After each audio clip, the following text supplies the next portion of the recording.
नमस्कार फ्रेंड्स, मैं महक सरबली एक बार फिर से आप सभी का आप ही किस लर्न टू लीड ट्यूटोरियल्स में स्वागत करती हूँ। फ्रेंड्स, जैसा कि आप सब जानते हैं, ये चैनल सिर्फ और सिर्फ आप लोगों के लिए बनाया गया है, जिसके द्वारा पूरे भारत में मौजूद बच्चे जो शैक्षिक परीक्षाओं में उत्तीर्ण होना चाहते हैं 100% निःशुल्क तैयारी कर रहे हैं। इस चैनल में हम आपको UGC NET, JRF, CTET, PTET, KVS, NVS, MEd, BEd और इससे संबंधित सभी परीक्षाओं की तैयारी करवा रहे हैं। ये चैनल भारत का 100% निःशुल्क सोशल एजुकेशनल चैनल है। इसका ज़्यादा से ज़्यादा फ़ायदा उठाने के लिए इसको जितना हो सके लाइक, सब्सक्राइब और शेयर कीजिए और हमारी डेली की अपडेट्स पाने के लिए बेल बटन को ज़रूर दबा दीजिए। फ्रेंड्स, जैसा कि आप सब जानते हैं, इस चैनल में हम कर रहे हैं UGC NET, JRF, CTET, PTET Hindi paper 2 की तैयारी। तो इसी के साथ साथ पेपर 1 की भी जो वीडियोस हैं वो हम अपलोड करते हैं। इसलिए अगर आप बेल बटन दबाते हो तो आपको हमारी जो डेली की अपडेशंस हैं, जो डेली की अपडेट्स हैं, वो मिलती रहेंगी। ठीक है फ्रेंड्स।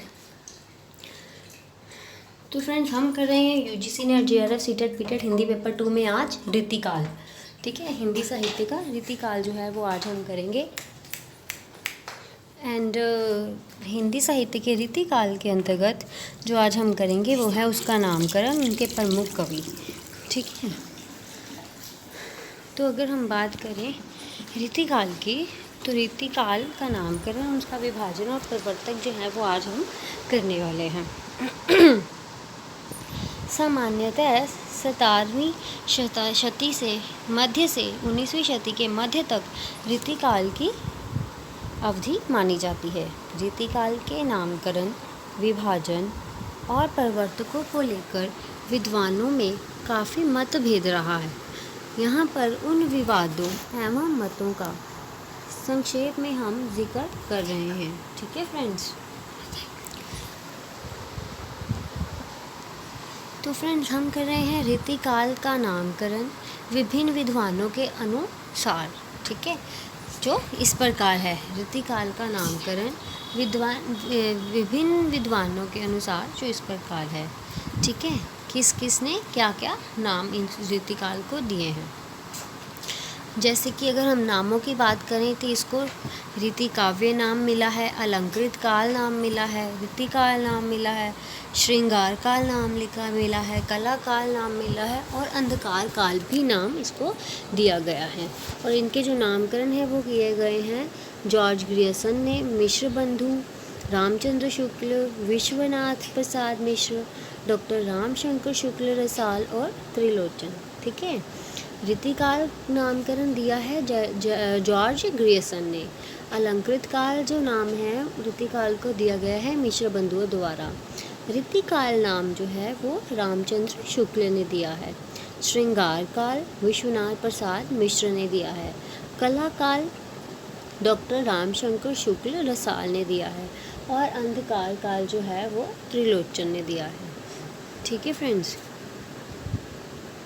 अब हम देख रहे हैं रीतिकाल के प्रवर्तक के संबंध में विद्वानों में मतभेद है, जो इस प्रकार है।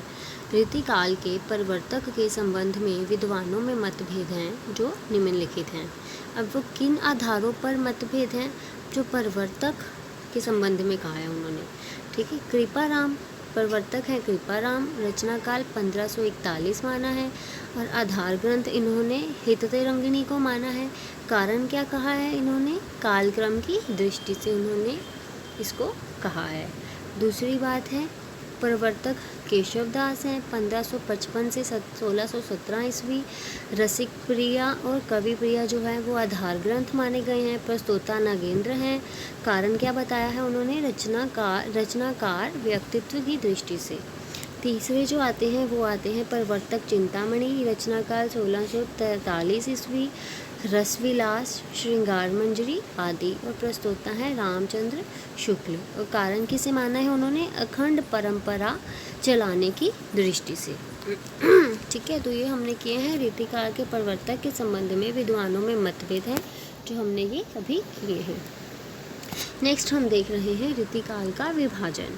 अगर हम सबसे पहले बात करें रीतिकाल के विभाजन की, तो रीतिकाल का विभाजन रीति को आधार बनाकर किया गया है। रीतिकाल का विभाजन रीति को आधार बनाकर किया गया है।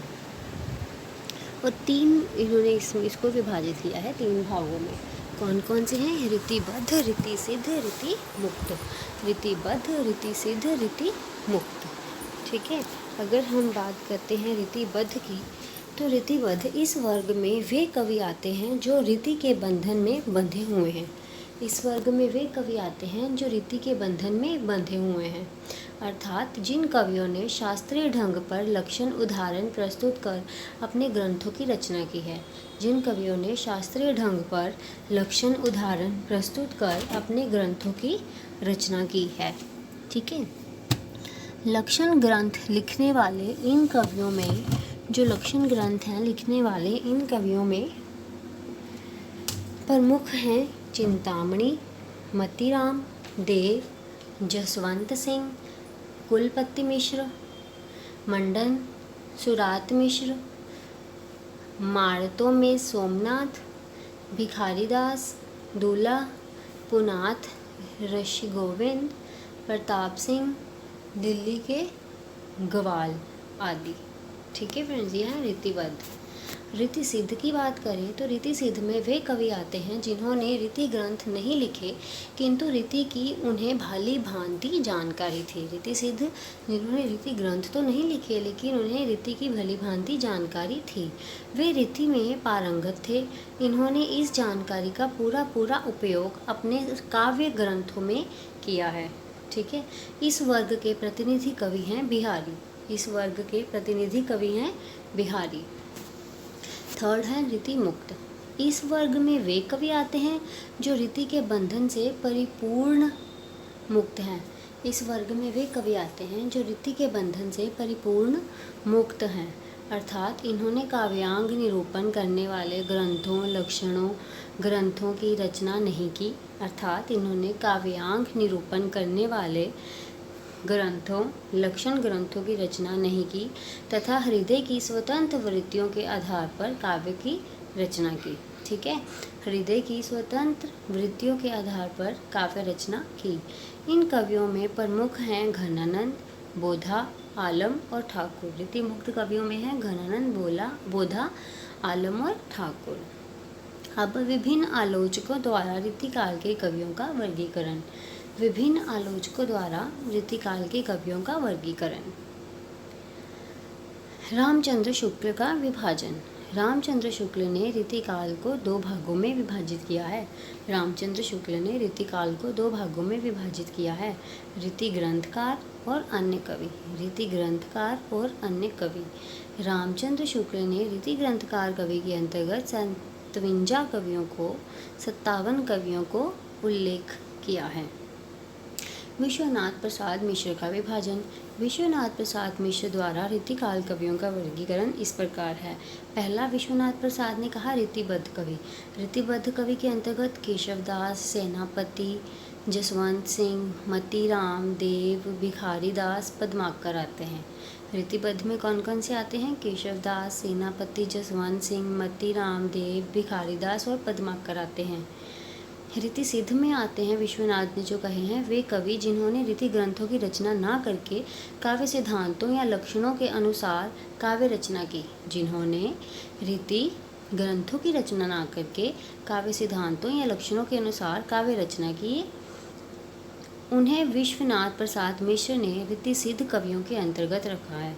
उन्हें विश्वनाथ प्रसाद मिश्र ने रीति सिद्ध कवियों के अंतर्गत रखा है, जैसे कि बिहारी लाल। रीति सिद्ध के अंतर्गत बिहारी लाल। नंबर 3 आते हैं रीति मुक्त। शेख आलम, घनानंद, ठाकुर, रसखान, बोधा और द्विज देव। ठीक है। शेख आलम, घनानंद, ठाकुर, रसखान, बोधा और द्विज देव, ये हैं रीति मुक्त कवि। नेक्स्ट है बच्चन सिंह का विभाजन। बच्चन सिंह द्वारा रीतिकाल कवियों का वर्गीकरण निम्नलिखित है। बच्चन सिंह द्वारा रीतिकाल कवियों का वर्गीकरण निम्नलिखित है। ठीक है। वो क्या क्या है? बद्ध रीति कवि। बद्ध रीति कवि वो कौन से होते हैं? रीतिचेतस, काव्यचेतस। ये भी चेतस में आते हैं। चिंतामणि, जसवंत सिंह, भिखारीदास, प्रताप सिंह और ग्वाल। ख के अंतर्गत आते हैं काव्य चेतस। उसके अंतर्गत हैं भूषण, मतीराम, देव एवं पद्माकर। ये है बच्चन सिंह का विभाजन। ठीक है, अब ये तो हमने किए थे बुद्ध रीति कवि बच्चन सिंह द्वारा जो हुए हैं। अब दूसरे हैं मुक्त रीति कवि। बुद्ध रीति कवि किए, अब मुक्त रीति कवि के अंतर्गत आते हैं क्लासिकल काव्य धारा, स्वच्छंद काव्य धारा। क्लासिकल काव्य धारा के हैं जो कवि वो है बिहारी लाल। स्वच्छंद काव्य धारा के जो कवि हैं वो है आलम घनानंद ठाकुर बोधा और द्विजदेव। ठीक है, अब निगेंद्र का विभाजन।